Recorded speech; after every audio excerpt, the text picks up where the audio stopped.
চলুন এই পিকচার দিয়ে 5টি ইংরেজি সেন্টেন্স খুব সহজেই গঠন করে ফেলি। First situation, second action, third place, fourth atmosphere, finally feelings. প্রথম sentence, a couple is standing closely together on a forest pathway.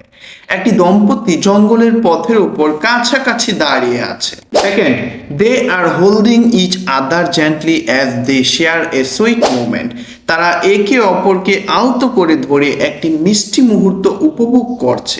Next sentence, tall green trees surrounds them creates a natural and peaceful background. উঁচু সবুজ গাছপালা তাদের চারপাশে ঘিরে একটি শান্ত প্রাকৃতিক পরিবেশ তৈরি করেছে। After the soft natural light and quiet forest give a warm romantic atmosphere.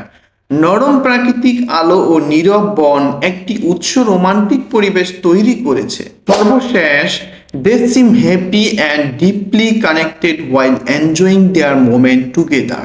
তারা খুব সুখী এবং গভীরভাবে সংযুক্ত মনে হচ্ছে, যেন একসাথে মুহূর্তটি উপভোগ করছে। একবার চিন্তা করুন, আপনি যদি প্রতিদিন এরকম একটা করে পিকচার প্র্যাকটিস করেন, অর্থাৎ 1 মাস যদি এভাবে কন্টিনিউ করে যান, তাহলে আপনার কতটুকু ইমপ্রুভ হবে আপনি নিজে একবার কল্পনা করুন। তো আমাদের সাথে থেকে এই প্র্যাকটিসগুলো করার জন্য আমাদের চ্যানেলটি সাবস্ক্রাইব করে দিন, আর যারা ফেসবুকে দেখছেন তারা পেজটি ফলো করে রাখুন, যাতে করে একটা ভিডিও মিস না হয়।